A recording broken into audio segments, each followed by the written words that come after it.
Hello students, BA first year, Sociology first paper. Today our topic is समाज तथा समुदाय में अंतर. Okay, distinction between society and community. जैसे कि आपको बताया था समुदाय क्या होता है. आपको समुदाय के बारे में डेफिनेशन बताई थी कि समुदाय क्या है. एक सामाजिक समूह है. ओके, जिसमें कुछ सीमा तक हम की भावना होती है. कौन सी भावना होती है? हम की. तथा जो एक निश्चित क्षेत्र में निवास करता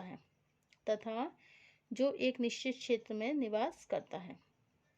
इस परिभाषा से स्पष्ट है कि हम की भावना समुदाय की एक प्रमुख विशेषता है और यही भावना एक समुदाय के सदस्यों को एक दूसरे से बांधे रखती है. Okay, in the other word we can say that समुदाय एक सबसे छोटा क्षेत्रीय समूह है. समुदाय क्या है? एक सबसे छोटा क्षेत्रीय समूह है जिसके अंदर सामाजिक जीवन के समस्त पहलू आ जाते हैं. क्या आते हैं? जिसके अंदर सामाजिक जीवन के समस्त पहलू आ जाते हैं.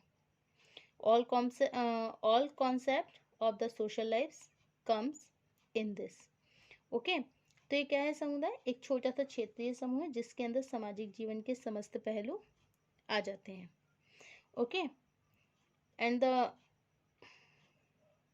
Other words we can say that समुदाय व्यक्तियों को एक ऐसा समूह है जो एक छोटे क्षेत्रीय घेरे में रहता है और जिसके सदस्यों के जीवन का एक सामान्य ढंग होता है. इस प्रकार ग्रीन ने भी समुदाय को एक स्थानीय और क्षेत्रीय समूह के रूप में स्पष्ट करते हुए सामान्य जीवन विधि को समुदाय का महत्वपूर्ण तत्व माना है. ओके, तो ये क्या हो गया? समुदाय, कम्युनिटी. अब हम बताएंगे आपको आज समाज और समुदाय में अंतर.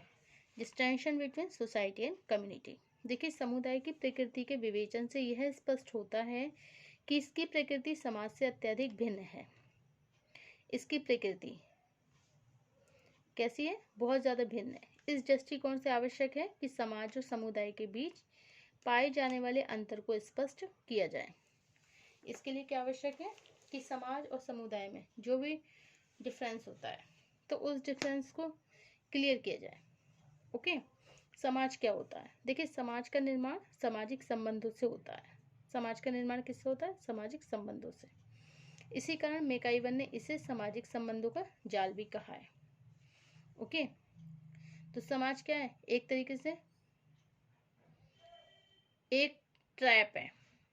ठीक है, society is a trap of the social relation. तो समाज क्या है? एक तरीके से ये सामाजिक संबंधों का जाल है. ठीक है. सेकंड पॉइंट है आपका, सामाजिक संबंधों की व्यवस्था होने के कारण समाज की प्रकृति अमूर्त है. अच्छा, इसमें जो सोशल रिलेशनशिप होती है उसके कारण समाज की प्रकृति क्या है? अमूर्त है. कैसी है? अमूर्त, इनविजिबल, जो दिखाई नहीं देती है. ओके, नेक्स्ट, समाज का कोई निश्चित भूभाग नहीं होता है. समाज का कोई निश्चित भूभाग नहीं होता. इसके सदस्य बहुत दूर दूर तक बिखरे हुए हो सकते हैं. अच्छा, समाज का कोई निश्चित भूभाग तो होता नहीं है. ठीक है, और इसके जो सदस्य होते हैं, जो मेंबर्स होते हैं इसके, वो दूर दूर तक बिखरे हुए हो सकते हैं. इस प्रकार समाज का आकार बहुत ज़्यादा विस्तृत है.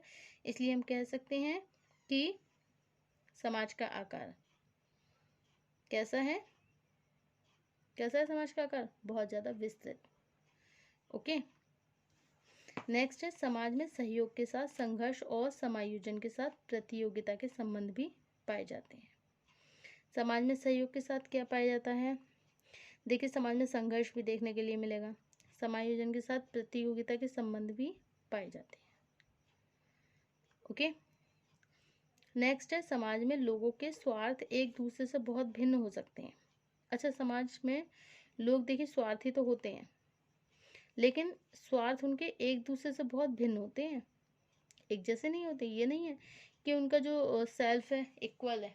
नहीं, उन जो समाज में लोग रहते हैं, समाज के लोगों का जो व्यवहार होता है, जो उनका नेचर होता है और जो उनका स्वार्थ होता है, वो एक दूसरे से कैसा होता है? बिल्कुल भिन्न होता है. ओके, भिन्न हो सकता है. नेक्स्ट है, एक समाज के अंदर अनेक छोटे बड़े समुदाय विद्यमान हो सकते हैं। Is it clear? एक समाज के अंदर, देखिए एक समाज है, अब उसके अंदर अनेक छोटे बड़े समुदाय तो विद्यमान हो ही सकते हैं। ठीक है, तो ये क्या है? समुदाय से डिफरेंस है। ठीक है, समाज जो है समुदाय से डिफरेंट है। समाज का निर्माण किस लिए होता है? सामाजिक संबंधों से होता है। ठीक है, और सामाजिक संबंधों की व्यवस्था होने के कारण समाज की प्रकृति कैसी है? अमूर्त है। समाज का कोई निश्चित भूभाग होता है? नहीं होता है।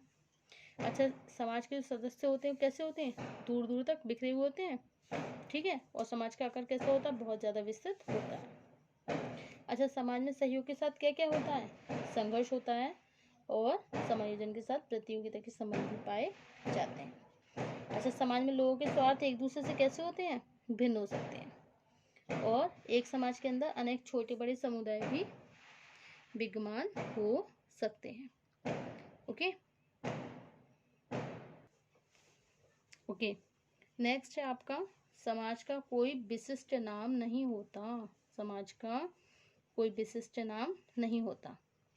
यह सामाजिक संबंधों की एक सामान्य व्यवस्था है। क्या है ये? सामाजिक संबंधों की एक सामान्य व्यवस्था। नेक्स्ट है, समाज के निर्माण में विभिन्न संस्कृतियों वाले लोगों के पारस्परिक संबंधों का योगदान होता है। अच्छा, समाज का जब निर्माण होता है तो इसमें देखिए विभिन्न संस्कृतियों वाले लोग होते हैं। ठीक है, और विभिन्न संस्कृति के लोगों के पारस्परिक संबंध होते हैं। और पारस्परिक संबंधों का क्या होता है? इसमें कंट्रीब्यूशन, योगदान होता है बहुत बड़ा। किसमें? समाज में। समाज कोई अकेले थोड़ी ना बनता है। समाज तो सब लोगों के मिलने से बनता है। सब लोगों के समूह जो होता है, उस समूह से समाज बनता है। ओके, अब देखिए समुदाय क्या होता है? समुदाय क्या होता है? देखिए, समुदाय व्यक्तियों का एक बड़ा समूह है। समुदाय क्या होता है? एक व्यक्तियों का एक बड़ा समूह है। ठीक है, नेक्स्ट क्या है? व्यक्तियों का समूह है, इसी कारण इसकी संरचना को स्पष्ट रूप से देखा जा सकता है। इस प्रकार समुदाय मूर्त है। तो व्यक्तियों का समूह है, इसी कारण इसकी संरचना को स्पष्ट रूप से देखा जा सकता है। इस प्रकार समुदाय क्या है? समुदाय मूर्त है। और जबकि समाज क्या है? यह अमूर्त है। समाज की प्रकृति कैसी है? अमूर्त है। और समुदाय की कैसी है? मूर्त है। ओके, अच्छा नेक्स्ट क्या है? प्रत्येक समुदाय के सदस्य एक निश्चित भूभाग के अंदर रहकर जीवन बिताते हैं। प्रत्येक समुदाय के सदस्य एक निश्चित भूभाग में कहाँ रहते हैं? एक निश्चित भूभाग में रहते हैं और अपना समय बिताते हैं। इसके फलस्वरूप समुदाय का आकार समाज से छोटा रह जाता है। इस प्रकार जो समुदाय है उसका आकार समाज से छोटा रह जाता है। अच्छा, नेक्स्ट है, समुदाय के विकास में सहयोग पर आधारित संबंधों का ही विशेष महत्व है। समुदाय के विकास में समुदाय के विकास में सहयोग पर आधारित संबंधों का विशेष महत्व है, और इसी सहयोग में सामुदायिक भावना का विकास होता है। ओके, नेक्स्ट है, समुदाय के सदस्यों के हितों में समानता देखने को मिलती है। तो क्या देखने के लिए मिलती है? समुदाय के जो सदस्य होते हैं, समुदाय के कौन होते हैं? सदस्य। Okay, the member of the community. तो इसमें समुदाय के जो सदस्य होते हैं उनके हितों में समानता देखने के लिए मिलती है। क्या मिलती है देखने के लिए हमें? समानता। ओके, नेक्स्ट है, एक समुदाय के अंदर एक से अधिक समाजों का प्रभाव नहीं हो सकता। मान लीजिए सपोज करिए एक समुदाय है, अब एक समुदाय के अंदर एक से अधिक समाजों का प्रभाव नहीं हो सकता। तो एक समुदाय के अंदर एक से अधिक समाजों का प्रभाव नहीं हो सकता है। ओके, जबकि समाज के अंदर अनेक छोटे बड़े समुदाय विद्यमान हो सकते हैं, लेकिन समुदाय में नहीं होता है। समुदाय में एक से अधिक समाजों का प्रभाव नहीं हो सकता। ओके, नेक्स्ट है, प्रत्येक समुदाय का एक विशिष्ट नाम होता है। प्रत्येक समुदाय का क्या होता है? एक विशिष्ट नाम होता है, जबकि समाज में नहीं होता है। समाज में एक विशिष्ट नाम नहीं होता, बल्कि सामाजिक संबंधों की एक सामान्य व्यवस्था होती है। ठीक है, तो ये क्या है हमारा? समाज और समुदाय में अंतर। तो समाज और समुदाय में अंतर क्या क्या बताया? समाज और समुदाय के अंतर में बताइए। समाज और समुदाय के अंतर में क्या क्या डिस्टिंक्शन बताया? तो इसमें समाज का निर्माण सामाजिक संबंधों में होता है, संबंधों से होता है समाज में, और मैकइवर ने इसे सामाजिक संबंधों का जाल भी कहा है। ठीक है। और समुदाय में क्या होता है? समुदाय व्यक्ति का एक बड़ा समूह है। अच्छा, सामाजिक संबंधों की व्यवस्था होने के कारण समाज की प्रकृति कैसी है? अमूर्त है। ठीक है। और समुदाय व्यक्तियों का समूह है, इसलिए इसकी संरचना को स्पष्ट रूप से देखा जा सकता है, इसलिए इसका समुदाय कैसा है? मूर्त है। अच्छा, समाज का कोई निश्चित भूभाग नहीं होता है। ठीक है। इसके सदस्य बहुत दूर दूर तक बिखरे होते हैं और इस प्रकार समाज का आकार बहुत ज़्यादा विस्तृत है। समुदाय में समुदाय के सदस्य एक निश्चित भूभाग के अंदर रहकर समय बिताते हैं, इसके फलस्वरूप समुदाय का आकार समाज से छोटा होता है। नेक्स्ट क्या है? समाज में सहयोग के साथ संघर्ष और समायोजन के साथ प्रतियोगिता के संबंध भी पाए जाते हैं, और समुदाय में विकास में सहयोग पर आधारित संबंधों का विशेष महत्व है। इसी सहयोग में सामुदायिक भावना का विकास भी होता है।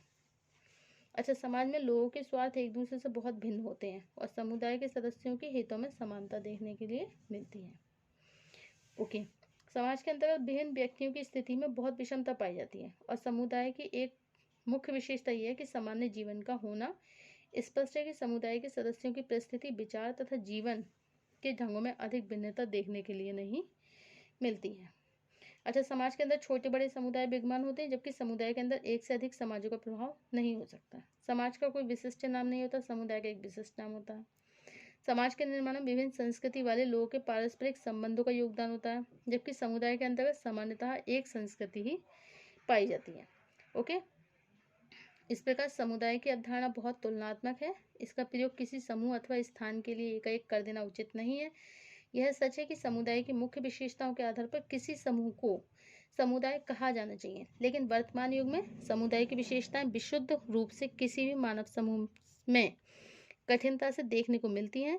इस आधार पर अनेक विद्वान सामुदायिक भावना तथा सामान्य जीवन के आधार पर समुदाय की अवधारणा को स्पष्ट करने के पक्ष में हैं। ओके। कल हमारा टॉपिक होगा एसोसिएशन मीन्स समिति। Thank you.